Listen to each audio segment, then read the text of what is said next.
एक बार पार्वती जी और भोलेनाथ जी नंदी जी के साथ एक गांव से दूसरे गांव जा रहे थे।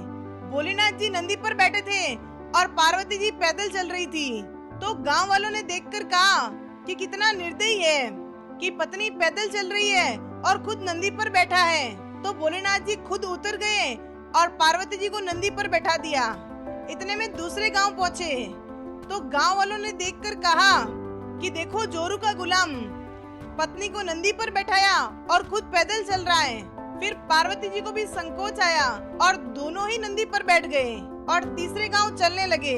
और जब तीसरे गांव से निकले तो लोगों ने कहा कितने बेरहम हैं, बेचारे जानवर पर सारा भार डाल दिया।